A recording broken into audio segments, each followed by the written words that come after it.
but we will re-answer you. Thank you, Vola.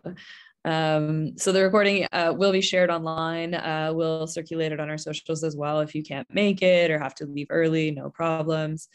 If you're having any technical difficulties, we really can't do a whole lot during the actual webinar itself. So we will ask you to log out and rejoin. Often that kind of does the trick and takes care of any other technical issues. You will see we also have closed caption available, unfortunately in English only. That's kind of a limitation. Oops, that's kind of a limitation. Jesus Christ, still not the right angle. That's kind of a limitation that we're stuck with in Zoom right now. We can't get French closed captioning. However, we do have Gabrielle, our interpreter, who's going to be doing written translation in a Google document to kind of help complement us. So I'm sure if not already, my colleague has popped that link in. They are about to. Gabrielle, peut-être je laisse à vous d'expliquer comment ça marche la traduction écrite. Si tu es à l'aise de bien démuter. Absolument. Donc, I'm just going to speak French to introduce the closed captions in French. Donc, la traduction simultanée en français est offerte pendant la présentation. Il suffit d'ouvrir le document Google Docs qui est joint dans le chat, dans le clavardage. Il y a un lien vers un Google document, puis je vais traduire en direct la présentation. Donc, vous pouvez suivre en temps réel le contenu de la présentation en français via le document Google Docs. Si jamais vous voulez intervenir en français, poser des questions, des commentaires, peu importe, n'hésitez pas à le faire. Ça va me faire plaisir de traduire le commentaire ou les questions pour le reste du groupe. Merci. Thank you, Alex. Cool. Merci, Gabrielle. Okay, so if you have any housekeeping questions, don't hesitate to ask, but it will be recorded. If you do want to change your screen name, turn off, well, you're all not on webcam anyway, but if you want to change your attendance name, that's also cool. We really don't mind. Other little pieces, we do like to start off in the best way that we possibly can. And acknowledging colonialism and its presence in the past and its very well and alive presence in our present. As the National Safer Supply Community of Practice and COPUD, two national organizations, we're coming from a lot of different places across Turtle Island as people who live, work, and play on lands fairly stolen and unceded. We're really working in a sector that try to address those harms, which is why of particular importance, I think it is that Dolph is here today. And so it's really about our work at least COPUD, Community of Practice, is to really kind of understand the colonialism is with us, and we actually have to commit to reshaping things. That includes how we form our drug policy and how we move forward in things like safe supply. I myself, like I said, Matt as well, are located in Treaty 6 territory for the time being, the homeland of the Métis. And I would welcome folks to offer where they're coming from in the chat. It's up to you. Otherwise, sort of close to the end of our session, we will drop in a little certificate link. So if for any reason at all you need a link to prove that we're here, educational credits, that kind of thing, we'll pop a link in. It'll give you an automatic link. It might pop into your spam, so make sure to check that. But it will provide you with an automatic certificate once you fill out a very, very brief Google form. All it requires is your name and your email. A little bit quick thing about the National Safer Supply Community of Practice and how it all connects together. So we are funded by the SUOP program, so Health Canada's Substance Use and Addiction Program. We're all about collaboration. So the leading collaborating partner, we're the beautiful London Intercommunity Health Center's Rebecca Penn, our project manager, is on the screen there, as well as Fola, who is our project assistant. And then Fola and myself, or not Fola, myself, Robin and myself are acting as the knowledge mobilization specialists. Robin is with the Alliance for Healthier Communities. So it's really a collaboration and partnership between the three of our organizations. And really, it's our goal to scale this supply of safer supply programs through capacity building and knowledge exchange, The focus is certainly a medical model, so provided by prescription, provided through a medical system. But we're extremely supportive of decrim, non-medicalized models, compassion clubs, and buyer club models. So we'll give you a little bit more information right at the end about what we do, how you can get involved with community of practice, how you can support Dolphin, their actions, and their community crowdsourcing. We're free to ask any and all questions. Matt, I think I'll turn it over to you now, and you can talk a little bit about kaput, and then we'll launch into to Jeremy. Matt, I have to stop sharing this screen so that I can, how do I not know your bio by heart already? It's just really embarrassing. So Matt is the program manager with kaput, Canadian Association of People Who Use Drugs. Also an international board member with the International Network of Health and Hepatitis and Substance Users, so INSU, and is also a knowledge translator with the Dr. Peters Center. Also, he's been doing a ton of freelance work lately. A lot of publications recently published in Filter, The Conversation, Katie, Doctors in Nova Scotia, Policy Options, and The Coast. Mam is also on the 64th Canadian delegation to the Commission of Narcotic Drugs, and is a current drug user and a formerly incarcerated person. Matt, I think with that, I will shut the fuck up and let you take it away. Introduce our friends and just let you do your thing. Awesome, Alex, and thank you so much. But you know what, the most important thing you said is I'm an active drug user, and I had the experience with the criminal justice system. I'm not in the legal system, but I've been on every medication, you know, and I can get high off them all. Like, it's just unreal. So I'm really excited to hear Eris and Jeremy today, and Garth isn't joining us. So before I get into their bios, I'll speak a little bit about kaput and what we kind of do. If not too many people know about our organization, I can put it in the chat box. But we've actually been around longer than the Canadian Drug Policy Coalition, and we are probably the only organization that is all led by and for people actively using drugs. And you know, it comes with its challenges, but you know, we always seem to work it out, and I think it makes it a lot stronger for us in the end. And we're actually going to be coming out with a micro granting project to help fund seed some organizations. So the elevator pitch is kaput is a national organization that is comprised entirely of people who use drugs, including our board and staff. One of our main purposes is to empower people who currently use drugs, currently or formerly use drugs, and you messed me up, Alex. Sorry. Essentially, we envision a world where drugs are regulated and the people who use them are not criminalized. And I know, you know, Dolph has a different kind of theory on that, because, you know, essentially we need a safe supply before we need decriminalization, or there's not going to be anyone to criminalize.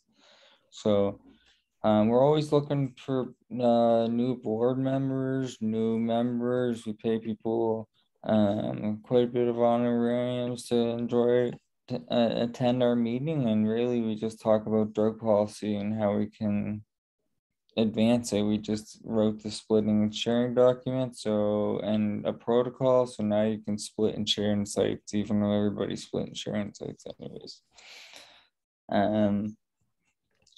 I will pass it over to, because I think that Jeremy or Dolph Jeremy or Eris wanted to put a little background on Dolph. Yeah, we can introduce ourselves. Sure. If you want to stop, can we yeah, of course, sharing the screen? Hey, there we go. You can share yours, right? Yeah, okay. Yeah.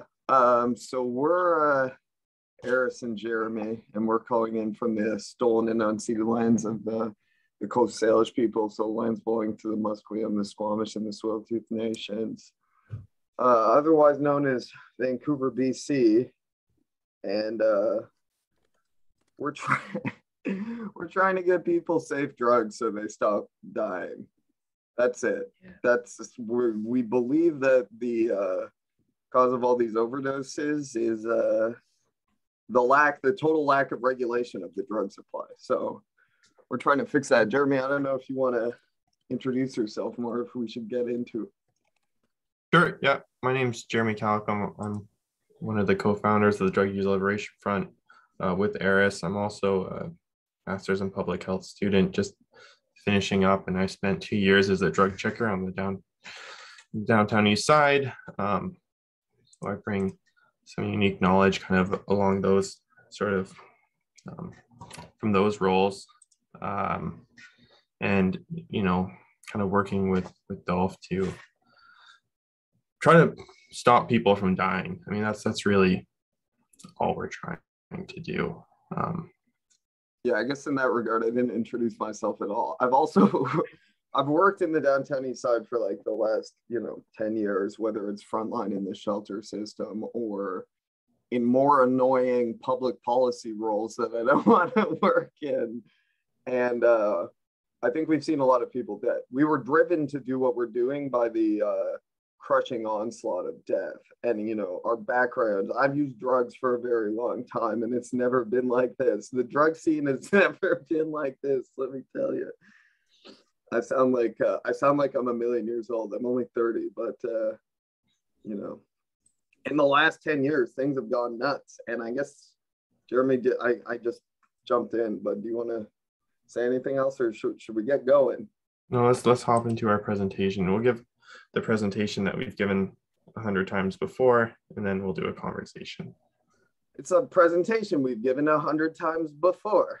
So with some minor modifications and updates, such as, who are we? We're just a bunch of concerned people acting as a consumer protection agency in a deregulated market. Ostensibly, because there's no oversight on drug manufacturing, packaging, production, or anything to do with the illicit drug market, people are mad-ass dying. And a bunch of concerned folks got together and said, we need to do something. We really need to do something, because the graph goes up. Everyone loves this graph. It's everyone's favorite frickin' graph, huh? These are real people, though. I think, you see this a lot. That's why I got the funny stonks guy there, because it's almost like it's a joke at this point. And I know folks that die constantly. I mean, I've gotten totally insane because you can't deal with this situation without just losing your mind. But in British Columbia, we got a really serious problem with drug toxicity. In January of this year, 207 people died. All of last year, 2,232 folks died. And the numbers cumulatively, I think, over 20,000 people have died in Canada. Sorry, I don't have this information in front of me, but these are all real people. Like, a statistic is not supposed to indicate, the traumatic loss of life that's happening here. And it disproportionately impacts people of color, and it disproportionately impacts Indigenous folks. And the government's just been sitting on their hands. What is safe supply? So we believe our definition of safe supply is substances of known potency and content provided in a way to people who use drugs such that it is accessible and accurately conveys the risks of taking those substances. And, I think our argument here is, one, the volatility of the illegal drug supply is killing people. Two, providing drug users with non-toxic drugs vastly lowers the death rate. Three, barriers to accessing safe drugs cause people to turn back to risky street drugs. Four, prohibition doesn't work. And five, that we're saving freaking lives right now, people. So get on the train or get out of the way. So why is everyone dying? And I'm not being glib, I'm just crazy. Prohibition. Prohibition does three things. One, it makes your drugs more potent, and because it's easier to smuggle drugs that are A, quasi-legal, you know, designer chemicals, or B, very, very strong, so you need to bring less of them in to have strong drugs. Your drugs are going to get more potent and volatile. Two, the drugs are going to get more toxic because there's no regulation. So God knows who's preparing batches of the drugs or how they're doing it. And three, organized crime is going to get more powerful. And I think, you know, this problem has spilt over into the medical system somehow when it's actually a social issue. So people, there's a famous saying right now, oh, drugs aren't a criminal issue, they're a medical issue.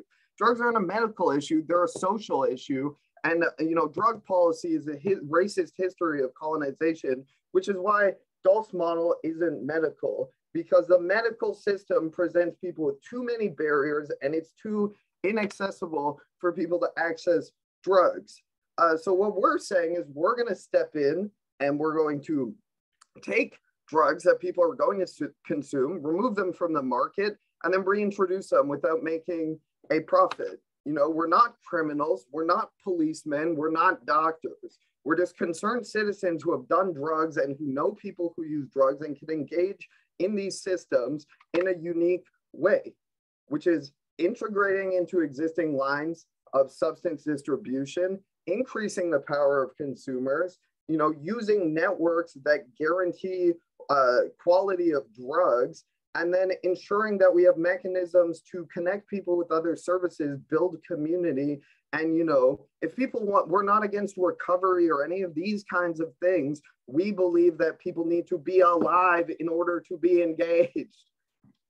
We can't wait. We can't wait.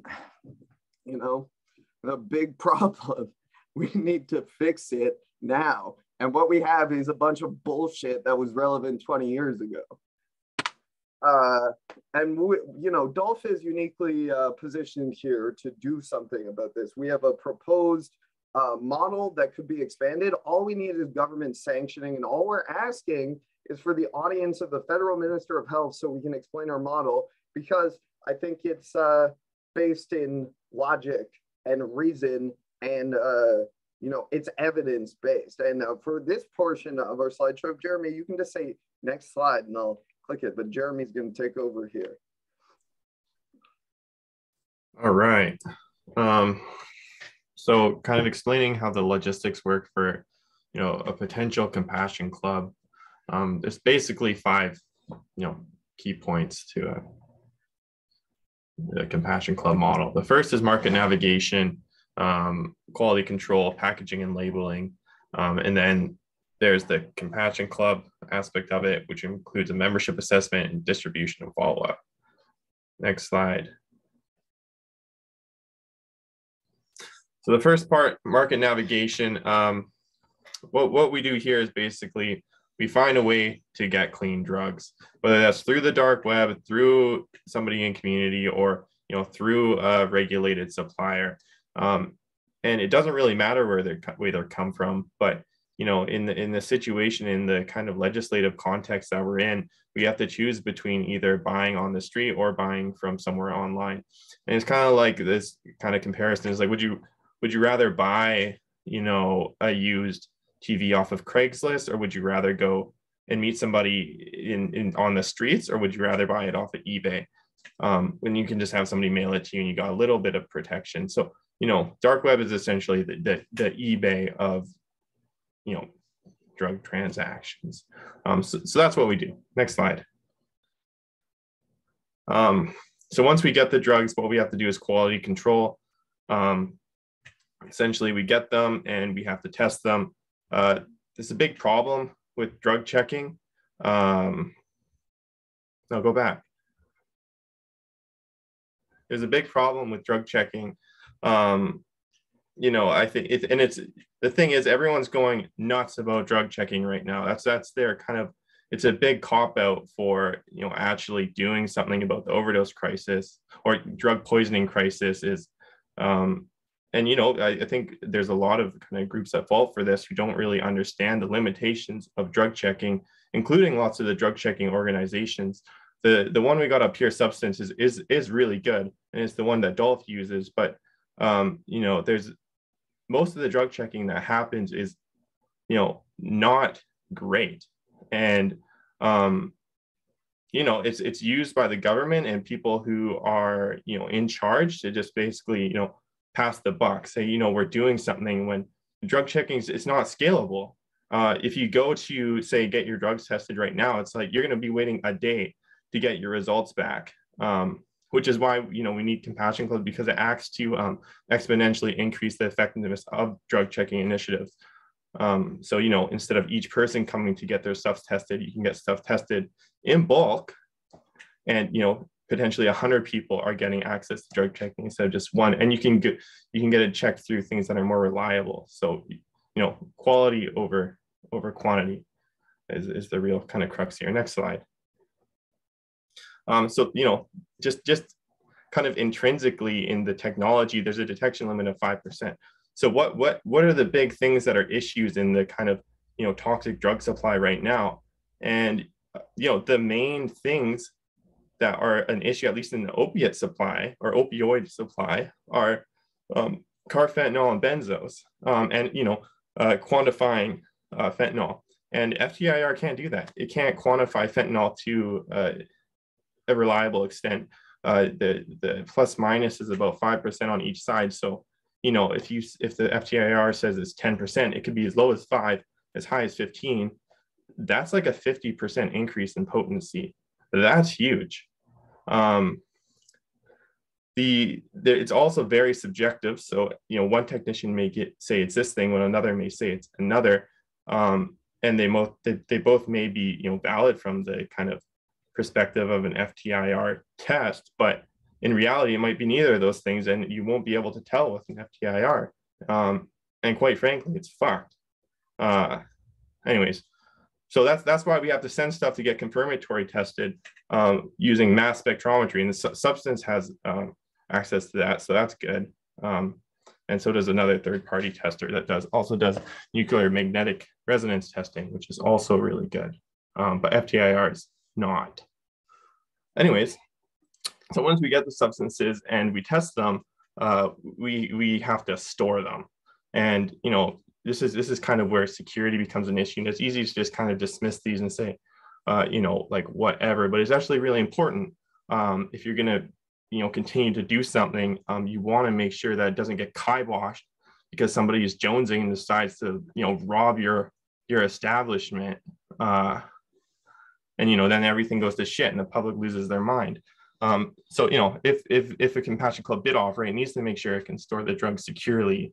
So usually that means, you know, a safe behind like a two locked doors sort of deal. And that's what Dolph would do, and have a safe, and, you know, we have our substances in the safe, and we go over kind of, you know, just kind of standard SOPs for like a pharmacy would use, right? You gotta check what you have, you gotta track it daily. If there's any discrepancies, there's got to be a way to report and reconcile those differences, and those are records we kind of pull from already existing programs. Next slide. So, you know, tested, stored, then we need to package it. So, you know, the kind of fundamental part of, you know, Dolph isn't really getting clean drugs and giving them away. Every kind of, you know, person on the corner, every person who sells drugs does that, and it doesn't, you know, that doesn't set us apart. What sets us apart is really this packaging, which is phenomenal, and the packaging is designed by Eris. The logo is not, though, but the packaging is really incredible, and what it's all about is giving information to people who use drugs so that they can make informed choices about what they're putting on their body, and if there's risks, they can take appropriate precautions to mediate those risks, just like anyone would do, like if they were drinking alcohol. Same sort of deal. So this is some of the other bigger packaging. Next slide. Packaging is great. So if you're going to do a membership assessment, it'd be something similar to kind of what's done at places like Insight, just basic making sure that you're not, giving drugs to kids or people who haven't used drugs before. And there's a real argument to be made for providing, drugs to people who haven't used drugs and people who are, under 18 under certain circumstances. But that's not something that Dolph's going to try to pile on top of an already sort of radical proposition that we're making. It's something we would probably be supportive of in certain circumstances, but in terms of public palatability and the way that media can take and frame and twist and contort things, it's probably better to stay away from first-time drug users and children. Hey Jeremy, sorry, is it Jeremy or Eris that are sharing your screen? That's me. Do you mind unsharing and then resharing again? There's just some folks that are saying they can't see your slides. Just try it again and see if that helps. It's probably because I'm talking and okay, yeah. So if you have it set, just an FYI to some viewers, if you have it on speaker view, it's only gonna show you whoever is speaking. If you click on gallery view in the top right, you can do side-by-side speaker, you can do standard or side-by-side gallery. So just try to flip around your settings. Sorry to interrupt, and go ahead. Cool. All right. So after we store, test, package, next membership assess, next is distribution. So far, Dolph hasn't been able to scale because of the current legislation. It doesn't mean that we aren't going to in a more of a clandestine way. But so far we've only given substances out in demonstrations, like very small demonstrations. I think we've probably given out 150 grams or 120, 150 grams, which is however many doses. It's like 1,200 or 1,500 doses, which kind of adding up becomes a lot. But really we're only giving drugs to 100, 150 people each time we do it, on average or whatever.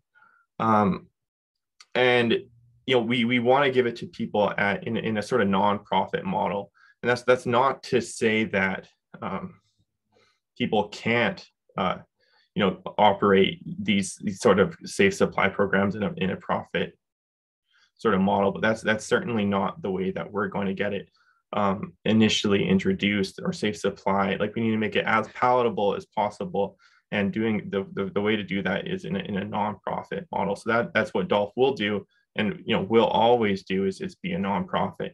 But I know there's pharmaceutical companies out there trying to do safe supply for profit as for-profit companies. But Dolph will always give the drugs that we get for the cost that we pay for them.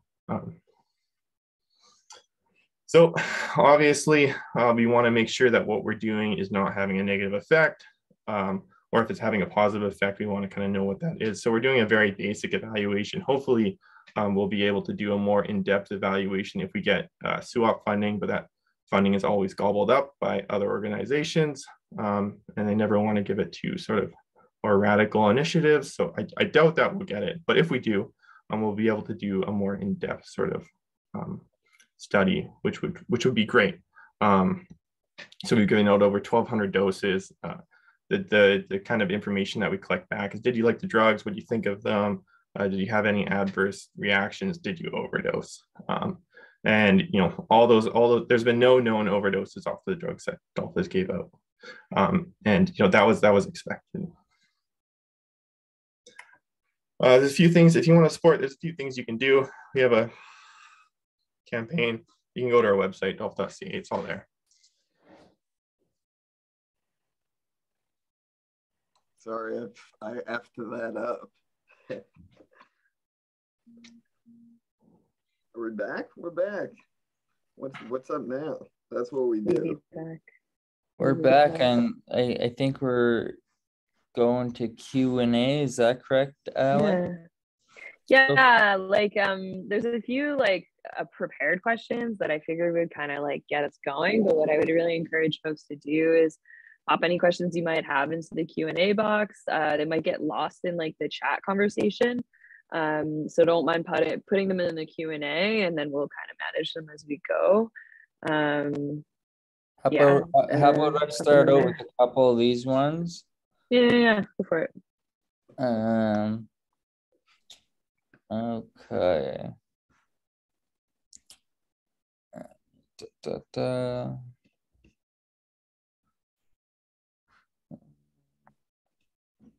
I just seen a really good question here. The ones that were the prep ones?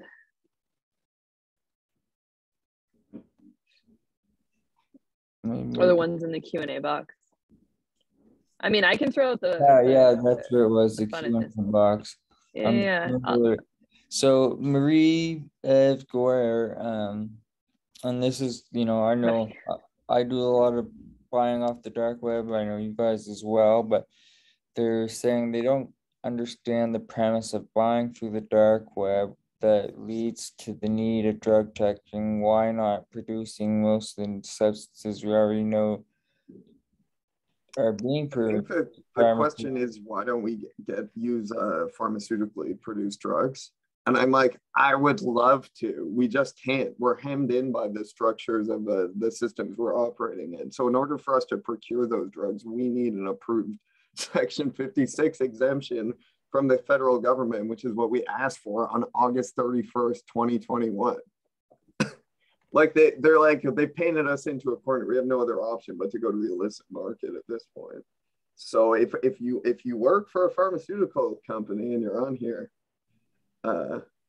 hit us up. We're more than willing to talk to you. You know, it's just like we have to use the dark web because it's the safest option, the best bet in terms of quality and repeated quality, and we don't have the exemptions in place to like do this licitly, unfortunately. And the federal government, specifically the Minister of Health, who can make this exemption, who can grant this exemption, they haven't gotten back to us with more than like clarifying questions about what we were asking for. So yeah, I think it's important to, you know, realize why DOLF exists. And if these drugs were available to people, to systems outside of the medical system, there would probably have never been a reason for DOLF, and we would have never, you know, broken the law and handed out illicit. I mean, if people could access them through pharmaceuticals, they wouldn't really be illicit. I mean, so, you know, that's, I mean, this is the presentation is, you know, titled Problems with Medicalized Safe Supply. And, you know, the problem is that the only, you know, route to access these substances is through a doctor or a prescriber. And that's not to say that, you know, that's inherently bad. Like, it's not inherently bad that doctors can give out drugs. What's bad is that it's the only way to do it, and the only way to access it is through treatment. If you're not accessing treatment, there's no reason for you to see your doctor. But it's a more in-depth conversation. But, you know, the reason we have to do it is because it's illegal. So we have to buy through the black market. And Jeremy, I've been doing a little bit of research on it. It's like, you know, this medicalized safe supply has a purpose, but it's not the purpose that's going to end overdose crisis. It's going to be like street medicine, or, you know, like helping people out, or things like, they're not the original like not originally what they were hoping for. I've used fentanyl for 10 years and you couldn't put me on enough Dilaudid to not wake up sick, right? So like, we have to realize we're in a completely different ball game. Eris, I just wanted to flip it back to you on the dark web, and if you have like, you know, because, you know, there's Reddit forums, there's Blue Light, there's all these different kind of drug online forums, and I feel like that is so much more helpful than going and trying to buy half an ounce of fentanyl from a guy on the street. Well, the Cub said your money goes into escrow. I don't think we talked about this very much, like the mechanics of it, but because you're using cryptocurrency, your money ends up in escrow, meaning that when you get the drugs, if you test them and they don't test out to be what you want, you can get your money back. And you sit there and you argue with these vendors on the dark web and send them test results until the arbitrator sends you your money back. I don't think that's very easy conventionally to do with an ounce of heroin. You know, it's also all coming through the mail. Well, it's like Amazon for drugs, you know, and I'm not sure they can do very much to track it. under 30 milligrams, it's very hard. They but I buy mainly from a vendor now, like, so, you know, you get a trusted vendor and whatnot. It kind of, you know, cuts Yeah, out I think nothing can replace communities of care. Sir Matt, did you say under 30 milligrams or did you mean under 30 grams? Yeah, definitely not under 30 milligrams. You'd be fucked. Yeah. 30 grams, yeah.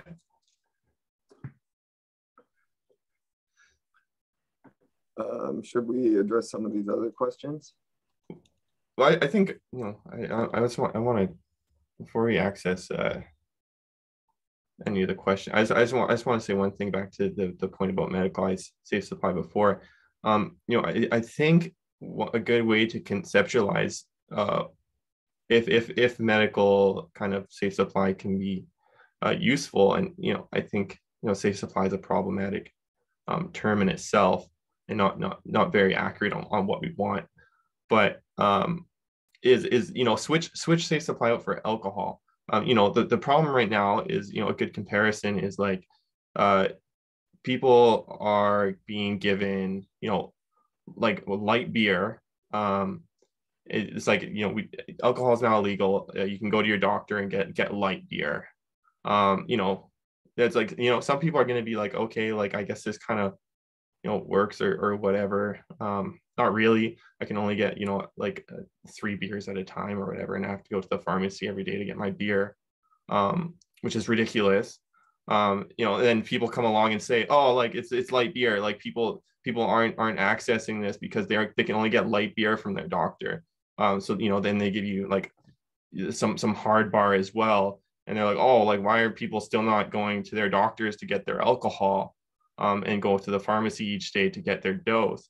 And it's like, well, because this whole thing's fucked. Like, why do I have to go to my doctor to get my booze? You know, that's the same thing it's the same thing with safe supply, like opiates or, you know, cocaine.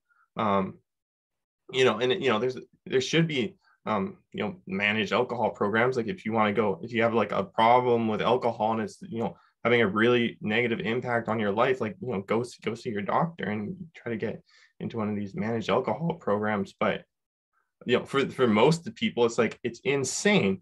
And, you know, doctors are going to start getting pissed off too. Like doctors would be choked too. It's like, why are people coming here to get 3 beers or, you know, and 3 ounces of rum?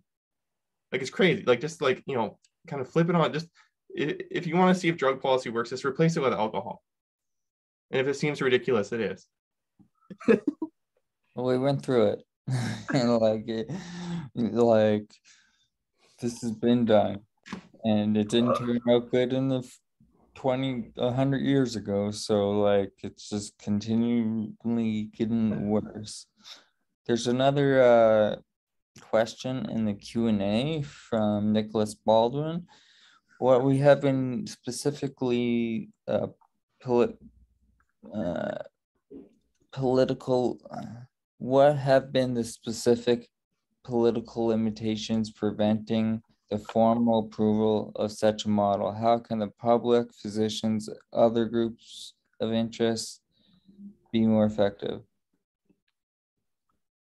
I think it's, no, you go. I'll save my sardonic response for after. I think, Matt, you with Kaput, I'm sure you have a lot of really insightful input into this, because I think Kaput has had these, you know, meetings with federal politicians and ministers and, you know, like cabinet members or whatnot. But, you know, from what I've heard and what I've seen, it's not a lack of evidence.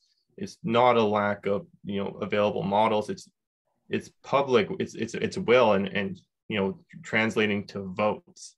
And it's really unfortunate, but, you know, that's the system that runs our country and runs a democracy. And it's like, you know, ideally we shouldn't you know, be killing people for votes, but that's the situation. So, you know, I've heard people put it, they're like, you need to make it popular and palatable, or else it's not going to happen.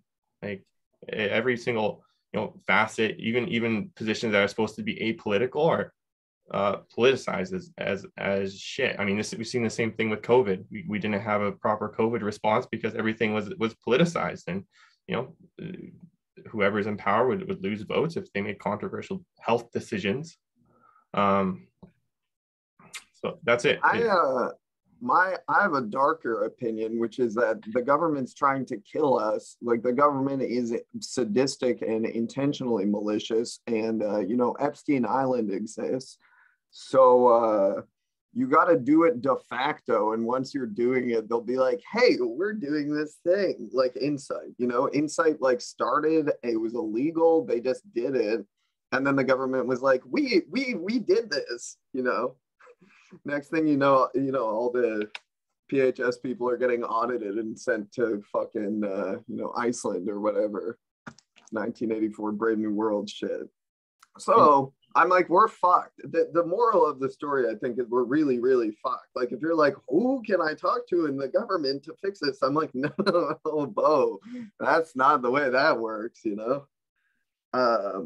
I think it's about civil disobedience, and spreading the message is the most effective thing we can be doing, and trying to build a unity amongst drug users. I think there's a fractionalist kind of like schisming of drug user organizing that's preventing us from getting anything done, which I hate. It drives me insane. And a lot of the fighting is about money. It's like some COINTELPRO shit, and it's insane.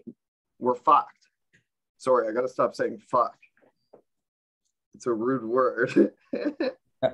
It comes out so beautifully out of your mouth, Eris. I don't think I could be on a Zoom call if you didn't say fuck at least 6 or 7 This times. is why I'm banned from all these tables with the politicians. They're like, you're not using the dinner fork. You're using the dinner fork to eat your salad, you ingrate. Well, That's what gets us kicked off of shit. It's like, you called me spaghetti. I'm like, you're banned from everything. You're like, there are dead people outside my door, It's crazy making situation. I don't think if people are like, they're having fun doing this, I'm like, I'm losing my fucking mind. I didn't even want to be involved in this to begin with. Now we're in the middle and no one's listening to like this cry of reason. I also think in BC, if you look at the coroner's report that just came out, all over it, they're like, we need an innovative harm reduction, grassroots, blah, blah, blah, safe supply immediately rolled out. And we're that. So they need to talk to us because we have the model. Anyway, sorry. I got on a tear. I was going to answer Jeremy's question about Kaput's involvement with the government. I know we have a special relationship with them where it's kind of, I don't know, they treat us really differently, but like our goal is to bring you guys in and empower. Like, we're not running a compassion club or giving out free drugs. They have to hear it from you, and they have to hear the like pain and the suffering that we're all experiencing, but the risks that you guys are taking, right? And I always feel like we should trick them into a meeting and talk to them about like, let's talk about cannabis today, and then just bang them with safe supply and compassion clubs. I think if we just do it, and they'll have no option but to just like cave and allow it. And I'm like, oh, this is gonna be such a fucking pain in our ass.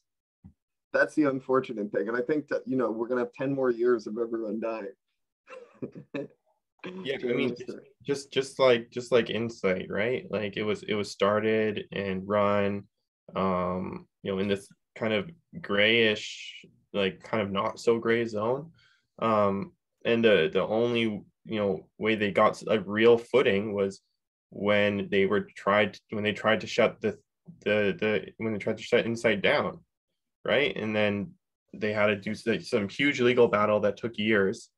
And then it was really kind of cemented, and then never expanded for years. So I guess expect the same thing. Like it's so bleak. Like the whole situation, it's just, yeah, they're motherfuckers. you know? I'm like, they'll stab a knife into your back and be like, I didn't do that. They'll stab a knife into your front, into your face, and be like, wow, that wasn't me. Oh my God, how did this happen? You know?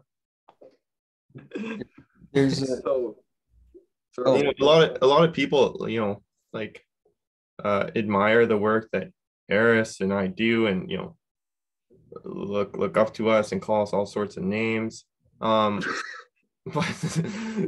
good and bad. But the reality is that, you know, we need a lot more people to be very brave. It can't just be Eris and I.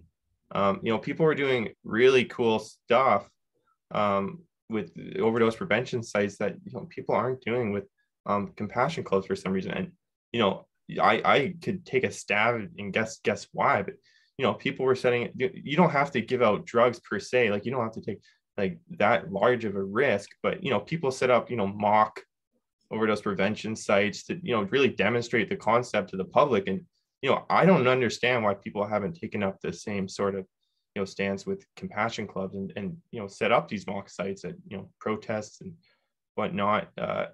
There seems to be this like lethargy in the public. I mean, maybe everyone's like is burnt out from COVID, or you know, people become deaf to, like, I don't know, like why isn't anyone doing it? Drug users are in like many ways like, you know, second-class citizens, and especially at the intersection of like racialized folks and drug users, or indigenous folks and drug users. I'm like, this is just a very clandestine machination of genocide, and everyone's like, yeah, that's their own fault. They did that to themselves.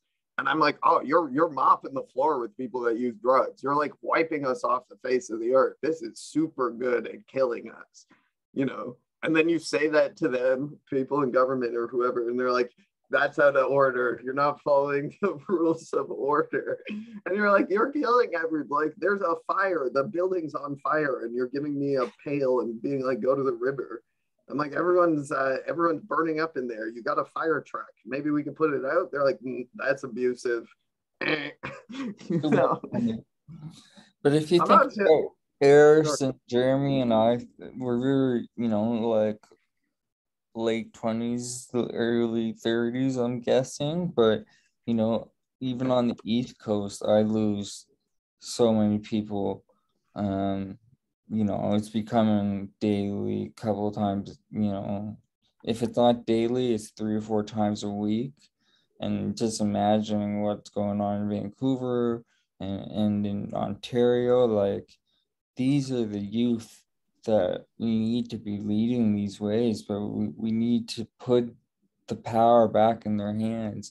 We don't need pharmacists to weigh up dope and test it and all this. We don't really need that. You know, there are many problems with medical supply or medical safe supply.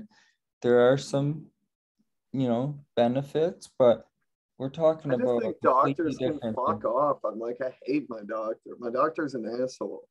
I'm like, that's not gonna work. Are they a gatekeeper? All doctors are gatekeepers. The medical system, you know, I'm like, when the king comes, he comes with physicians and he comes with an army. I'm like, it's not just the prison industrial complex. The prison industrial complex and the medical industrial complex are linked together. They're going to be prejudicial towards outsiders. And I think drug users are like a criminal subaltern of society who people are just like, kill them, you know, lock them away and throw away the key. And that's so dangerous. But I'm like, dismantling that stigma when you're in the middle of this crisis, like, Jesus Christ, we've really been fucked by this, you know? So there's 2 questions that they want to raise, take their mute off and ask, if that's okay. Yeah, go nuts. Can they do that on a webinar? This one, I believe. This is Andre Selinsky. He's one of my first kaput kind of colleagues when I took my job. So he's a great guy.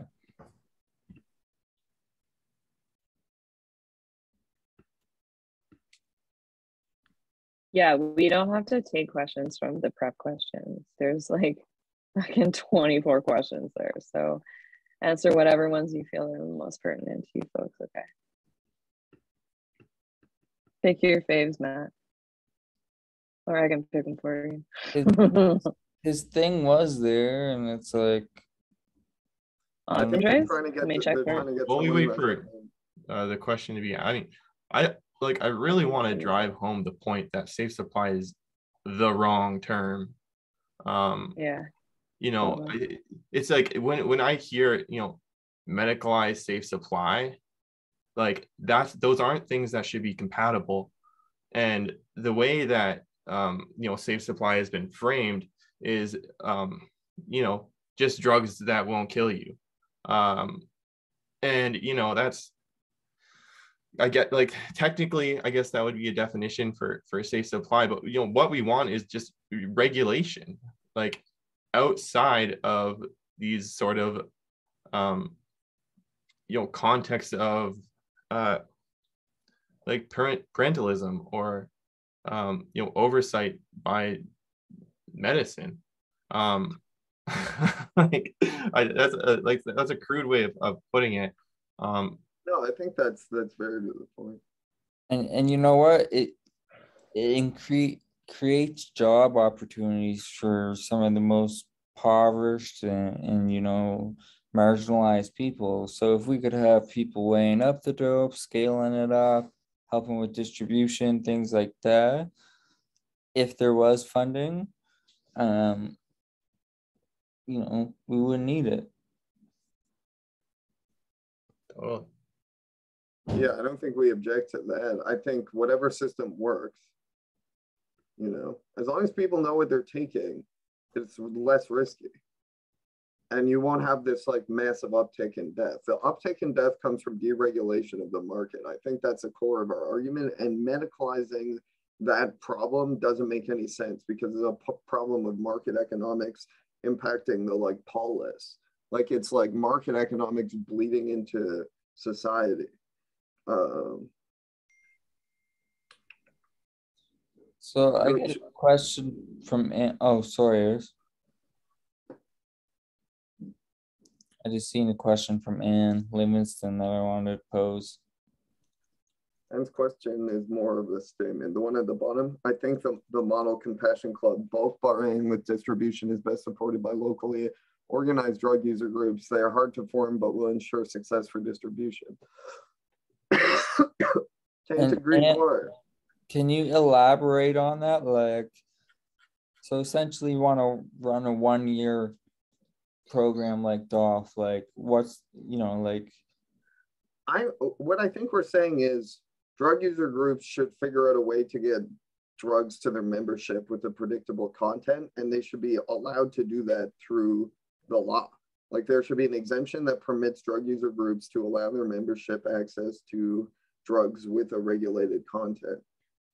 And whatever the institution is supplying those drugs, whether it's the drug user groups themselves, whether it's a heroin factory, whether it's a heroin microbrewery, I mean, none of that matters.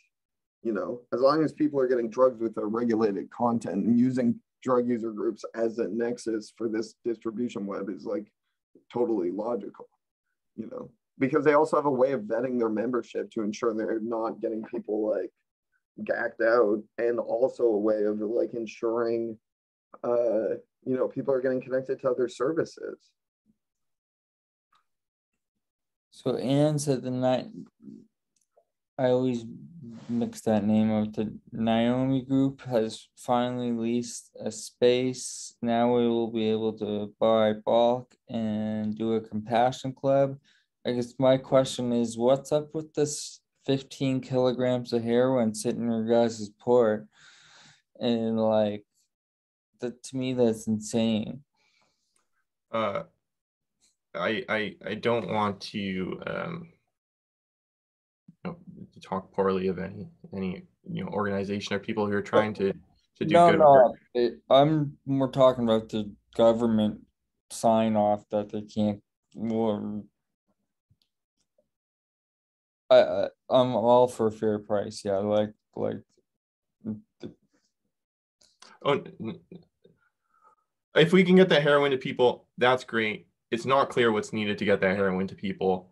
The communication about it's not been transparent, it's not been clear. I don't even know if it exists. Like it's we ask people what we need to do to get it. It doesn't seem like it's a legislative issue. So it's in. I don't know what the issue is with that heroin. It's a write-off. Like I don't know. It seems. I wish it would work. It seems like it's not working. Good answer. There was a question that would get freed up. I think it's something about a certain type of drug. Is it about the nitazines? Yes, sorry. Oh, yeah, the one right at the top, Yeah, nitazines and drug checking. It's a new thing that's coming through. I talked to drug checkers about it quite a bit. Drug checking doesn't reliably pick up nitazines. It doesn't reliably pick up anything. At least FTIR drug checking. The drug checkers aren't really sure why people are taking nitazines. I don't even know if people are sure why they're taking nitazines because they don't know it's in the dope. I don't know. Just Matt, do you know anything about why people are taking nitazines? I find every couple waves it's like Wellbutrin or it's gabapentin or it's this, these drugs that because physicians won't prescribe the drugs or, the medicalized safe supply. So they go down to these like tramadol and all these rip off of drugs. And maybe they do work for some people, but they're not going to work for someone who is a hardcore substance user shooting fentanyl and this and that. Like it's just yeah. I wanted to answer address the thing from Mary Eve Goyer, if I said that right, about doctors. Well, we're waiting for legalization. We're waiting for regulation that doctors should be prescribing this medicalized safe supply. And I just don't. I don't think medicalized safe supply is the right word. It's like doctors being radical and getting clean drugs to people, like in the medicalized model, but not in a medicalized way. And I've heard of a handful of doctors doing that.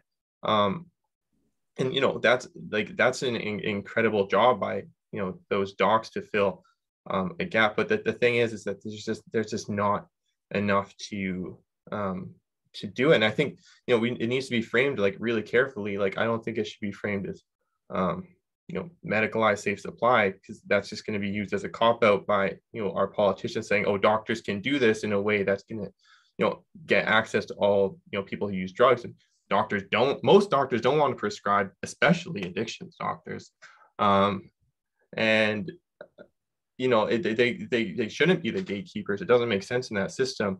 And I think we were doing a disservice by saying it's the medical system providing these. It's doctors in the medical system acting outside of the parameters of that system to get people substances, or how that system's supposed to operate. And good on those doctors. Those doctors are real allies and real great kind of advocates in this fight, but it's certainly not all doctors. It certainly should not be that way. I always say, work with med students too while they're learning. It's hard to teach an old dog new tricks, but when they're going through the residency and they're doing placements and stuff, like I've seen many changes. Like our first safe supplies prescriber in Nova Scotia was a resident, not even a full-time doctor, right? So I think, like ways we can transfer all this knowledge into kind of like networks for drug users or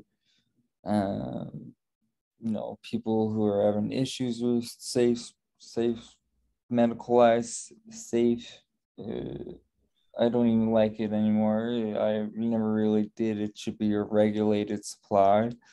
And yeah, I think,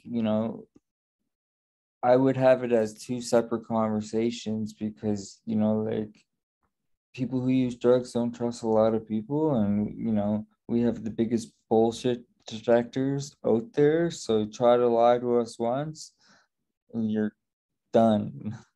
So, and I know a lot of these, a lot of comments and everything are very, like genuine and whatnot. But once we start building those relationships and something small happens, that could ruin the whole safe supply program. Yeah. And, I think you should think about, when the hammer comes down, and it will, on these docs, whether it's from, pharmacists or, I mean, not pharmacists, their college or their colleagues, from what I've seen is it ends up being the, people use substances who take the consequences, right? Like they get cut off, they get put on urine drug screens, they get the scripts more tightly held. It's just unreliable, right? Like, I don't know.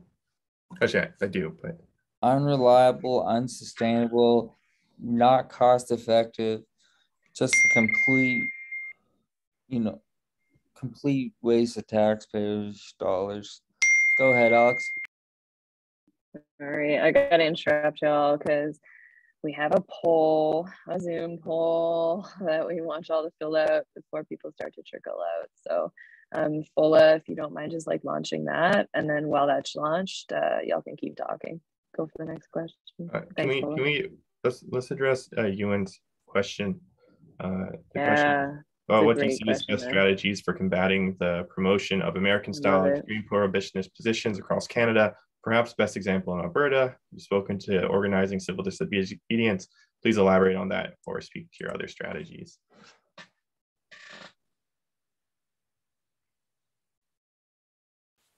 Oh, I'll go. I thought you had an answer directly out of the gate. I do. Say something. No, you go first. I'm curious to know what you think. I mean, I know Ewan knows me, and we've talked about this a bit, and I think the issue is that I don't, I haven't lived in these places where we were seeing that sort of really severe prohibitionist sort of rhetoric. So it's my answers may not be relevant for your context, and I should be humble when I'm telling people what works here might not work there, and like this is just my perspective, but I like it takes real civil disobedience to make change, and it's an uphill fight. Like even here, like that sort of, like we do have quite a very vocal and very strong rhetoric against harm reduction and against regulation of drugs, but Dolph is standing on the shoulders of giants. The work of Van Dew and the work that was done decades ago in the downtown east side, like building movement and building these sort of years and years of civil disobedience and marching in the streets, that we were able to do something radical like this. But it takes marching in the streets, and maybe not giving out drugs right away, but like it takes these constant actions and keeping things in perspective and really pushing your rhetoric into the public's view. And the change is very hard to see because it happens super slow, but it does happen. Like I think it's maybe it's exponential. Like the change happens slowly, then all at once. I don't know. Man, I wouldn't go that far, but I do agree. I'm like, you can't go from A to Z.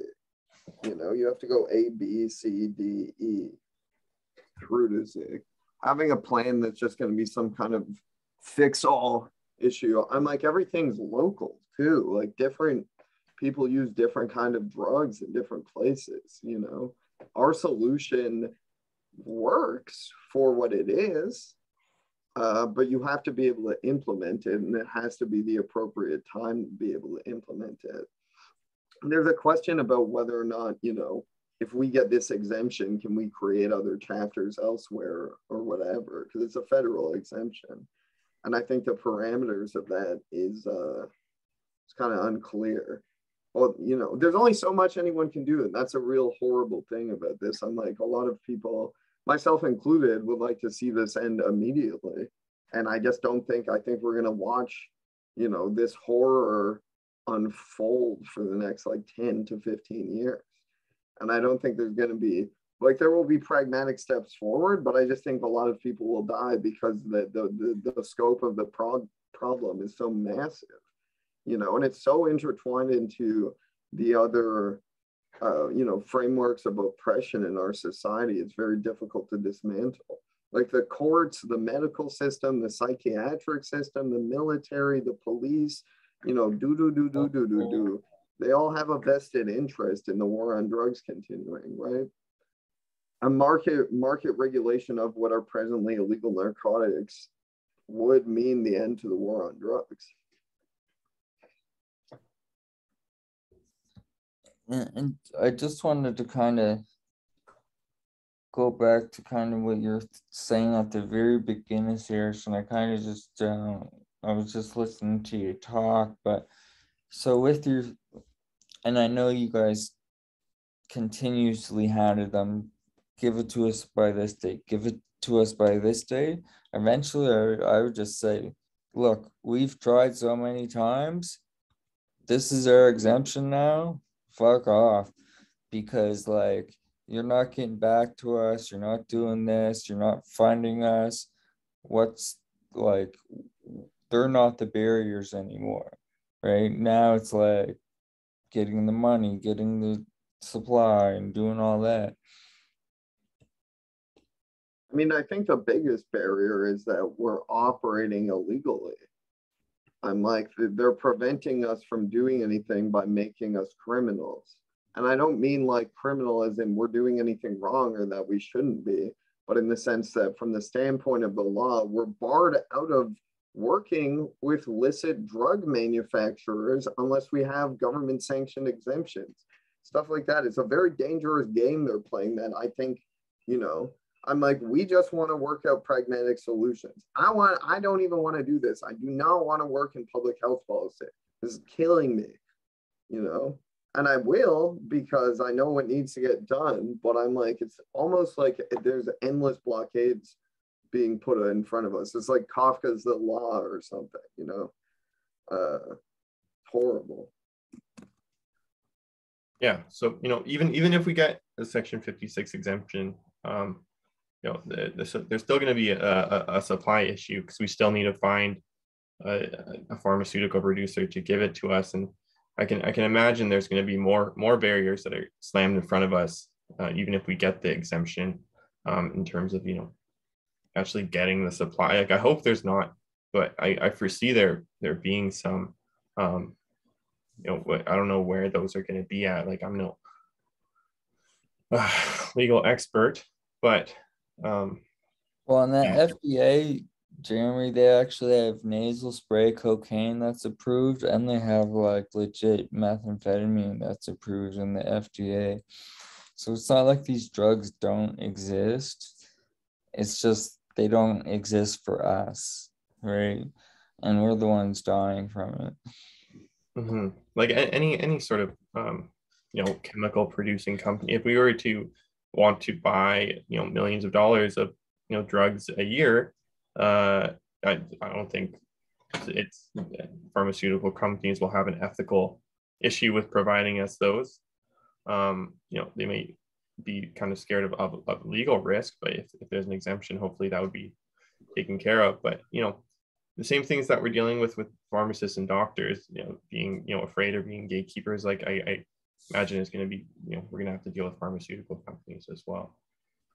I hope not. You know, Fair Price Pharma has written us a letter saying that if we get an exemption, they'd be willing to provide us with the heroin, but you know, hopefully we can get some of that, cocaine and meth that's made for the medical context, but it's hard to say.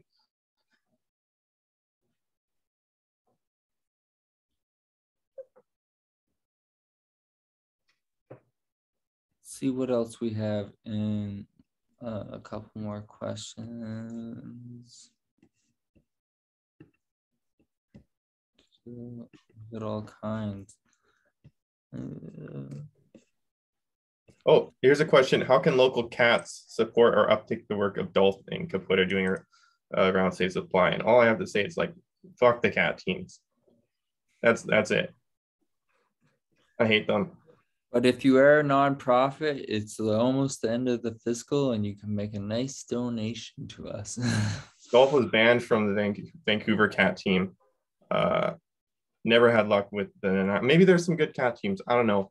But, I think the way they're set up to bring all the community together to talk about how to, uplift the community, like the drug users of the community, it doesn't work. You can't bring, people who use drugs and police into the same room and be like, how can we rectify these differences? It's a structural problem. It's not, the problem is not that they aren't friends. I don't know. That was harsh. No, it's true. I'm like, you can't bring drug users together with people that hate drug users and then just have an hour and a half long, flagellation session of drug users. There needs to be chemistry. Anne's getting mad at us in the chat. Sorry, Anne.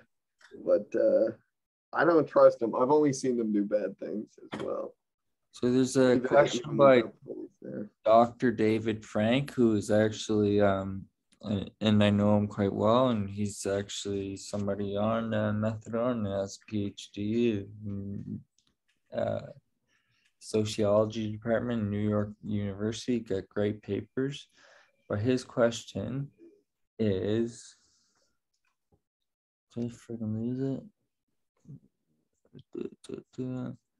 Something around police, like, has there been any issues around kind of police intervening in any of your giveaways? Do you want to field that one?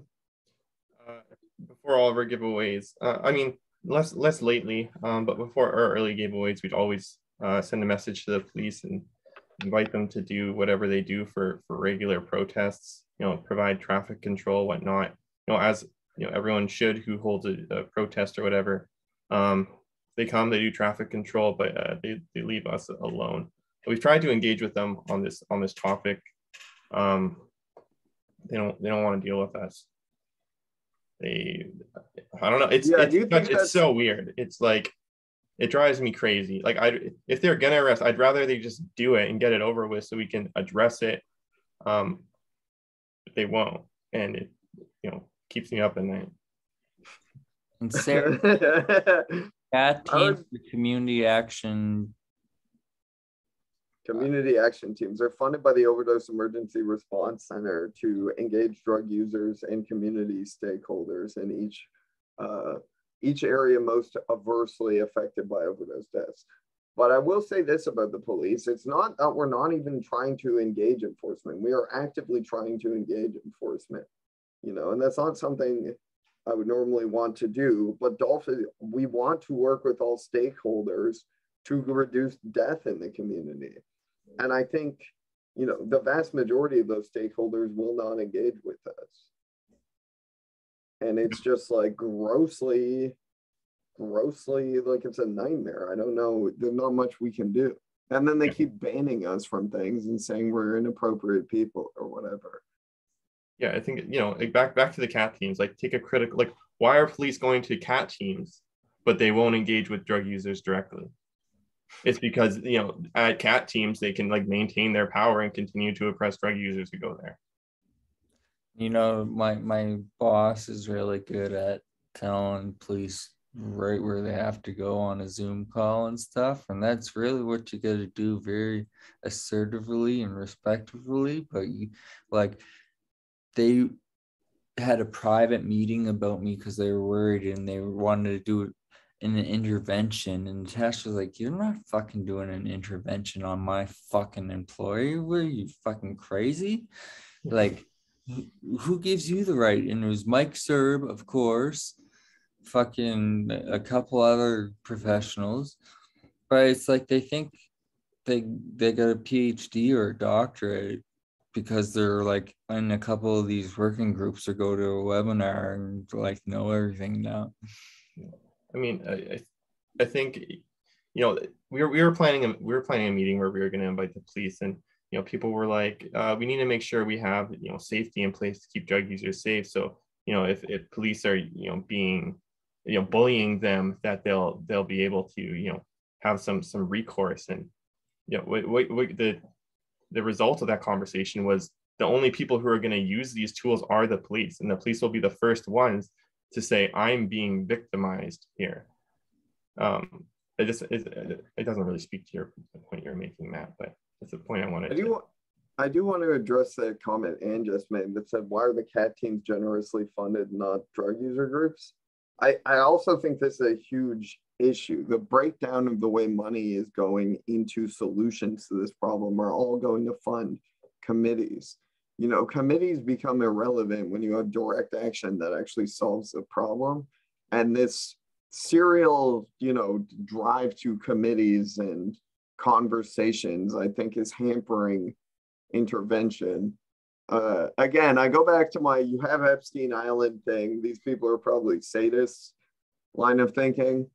And I just think it's all part of this Kafkaesque, you know, Ouroboros cycle of nonsense of finger pointing, like that Spider-Man meme where all the Spider-Men are pointing their fingers at each other and nothing's getting done and everyone dies. Yeah. You know, Dolph is kind of like the Gordian knot solution to this. We're just like, yeah, you don't untie the knot, you just chop it in half, you know. I knew there was a lot of meetings, but you know, after Dolph became more prominent, it's really come to light just how many meetings and how many conferences and how many calls there are that are completely useless. And I just might lose my fucking mind if I get invited to another call. I don't know. It's like every day. Like it's insane. Like millions and millions of hours just spent trying to figure out, you know, why nothing. I don't know. It's true. It's true. Someone called me to a meeting with this psychiatrist the other day, and I was like, thought it was about something it wasn't, and then just had this 1 hour conversation with this dude where I was like, get me out of here. People are, it's like a time vortex, and everyone's getting paid to perpetuate the vortex. That's some crazy ass shit. It's like, you want $120,000 a year to make this problem worse? Here you go. Good. Set up some meetings about it, you know? You know, I think Jeremy reached out to me a while back looking for some conference, and there's one coming up in Glasgow. It's the International Network for Health and Hepatitis and Substance Users, but it's safe supply. It's the whole wide range. And I just feel like you guys would like rejuvenate it because, you know, we're talking, especially international drug policy where you can get killed for marijuana possession. But the deadline's March 20th. And I don't have time for that. Oh my God. I got enough problems than going to Ireland. I can't, I'm just like, I think we're both like, are you going to Ireland for ISAM? Pushed to the most extreme, you know. I'm tired. I just want to go to bed. Me too. Yeah. And you know, at a lot of these conferences or whatever, like space isn't made to talk about the ethical real issues, which is why, you know, Eris and I put on the Safe Supply Conference in 2019, which is, you know, like where a lot of our ideas you know, really got built upon, and you know, came out. It was, you know, a drug user led conference, you know, mainly just with people who use drugs and a few you know, important people that were invited who weren't drug users to, give advice and share knowledge. But, like that was one of the best conferences that I went to in the last 3 years. I think that also speaks to another point, which is if you bring people together where you live, you're like, Dolph, please give us advice on how to do something in blah, blah, blah place. I'm like, I don't fucking know. Like, get everyone together where you live and be like, yo, we got this problem. And if that problem is, overdoses, I'm like, you can address that using our model, but I'm like, we're not you. We're us here. And I'm like, our context and situation is fucked in its own right. Like, I open my door and there are dead people. I'm responding to like an overdose a week. And fucked up overdoses too, with like benzos and, the Walking Dead fucking scary shit, man. Traumatic. Everything's gotten all loopy, including me. Like I was pulled through a taffy stretcher. So that just shows you, the people on the front line doing the best work in this country and probably in this world right now are not safe from, the unregulated supply. Probably the most safest, but it just shows you like, it can't, and this is my opinion, it'd be hard to do like a national compassion club scale up. It'd have to be like, funded drug user groups and because there's different issues, right? Maybe fentanyl patches should be a type of opioid agonist therapy. I don't know why I haven't doctors clicking to that one yet. And I know some do, but you got to go and put on a sticker and all that. Like, it's just ridiculous, but there are the meds out there.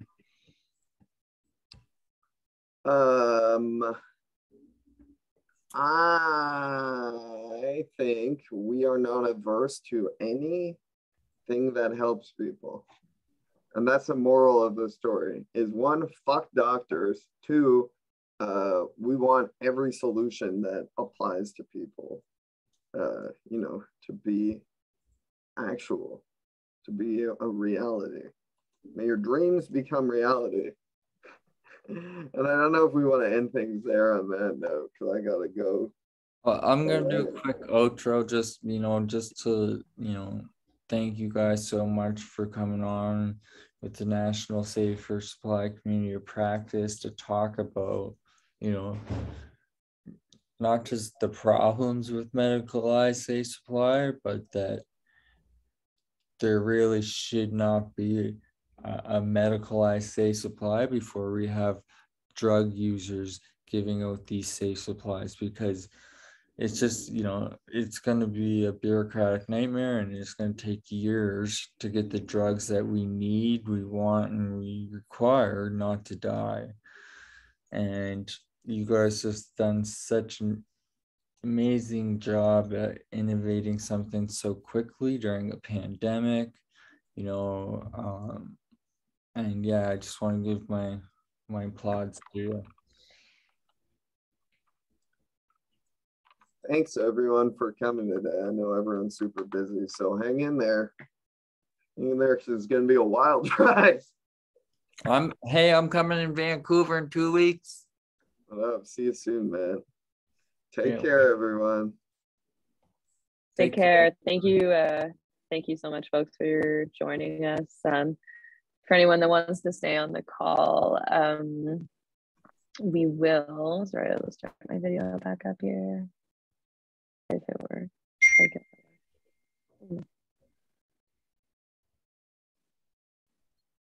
There I am. So we're just going to pop a couple of links in there. I think previously, folks, again, were asking if we were going to be recording this session. Jeremy, Eris, if we have your permission to share the slides on our website as well. The ones that you sent, I don't know if you want to update them. We also don't have to post them. It's up to you folks. We'll also post any other resources that came up within the webinar. And then feel free to join the community of practice. That would be great. That's also a great place to ask questions, kind of like the ones we were just talking about today. So I'll pop a quick link in the maybe someone actually Robin or someone Robin, gosh, you're good. I will also just plug a couple of quick upcoming things. We did launch our new website. I mean, it's like it's a new website. So we now have like a forum space. So right now the community practice has been running off of the idea that it's like a Google group forum where we're having a lot of like clinical and drug user conversations. But we're actually moving to a nice forum on our website. So I really encourage people to go check that out. And always just a reminder that we do have all of our webinar recordings on our website. These are all the ones that we've had to date. The link again will be in the chat for folks to check out. And then I have a save the date for you for a wound care workshop for non-clinicians. So some of our community practice members might remember that a couple months ago, I guess now, it feels like last year, but I know it wasn't. We do have a wound care workshop that's available for non-clinicians. So it's run by an NP, Erin, who was actually the person who did the last wound care workshop for clinicians. Erin will also be joined by Sunny, who's also going to be kind of a peer offering kind of like their perspectives around wound care and their techniques that they've learned. And then save the date for an upcoming pharmacist panel coming up in late April, if you can believe it or not. We will soon be in April. So just stay tuned for those. Stay tuned for the links and follow us on social media. And also hopefully in the media here in the chat, I'm also just gonna copy and paste a couple of links. I'll link you to Dolph's straight up website. I would really also encourage folks to check out the petition that they've got going. They also have an awesome open collective where you can become a financial backer. So you can make a one-time donation to the efforts that they're doing, or you can become like a monthly backer. So I, again, really encourage you. I'm also linking people to the petition that you folks are running as well. So again, just like tons of things to check out and tons of ways to support them. Yeah, I mean, I think we'll close it there. It's about an hour and a half, but 6 minutes overtime. I can see that there's a bunch of questions that didn't get asked. And so what actually happens with those is Zoom will save them and we'll be able to follow up with questions, relevant questions in our Google groups and our forums. That'll take a couple of days, but we will get there. And yeah, we started 6 minutes late though, so we are still on time. That's true. Thank you, Robin. So we are ending perfectly at an hour and a half. Otherwise, thanks so much for joining us, folks. We look forward to seeing the following community of practice meetings happening next Thursday. If you're still not a member, please join us. Yeah, and I don't know, Jeremy and Eris, just confirm with me if it's okay to put those slides up, and we're also happy to circulate those as well. Yeah, otherwise I think we're kind of wrapped up, eh?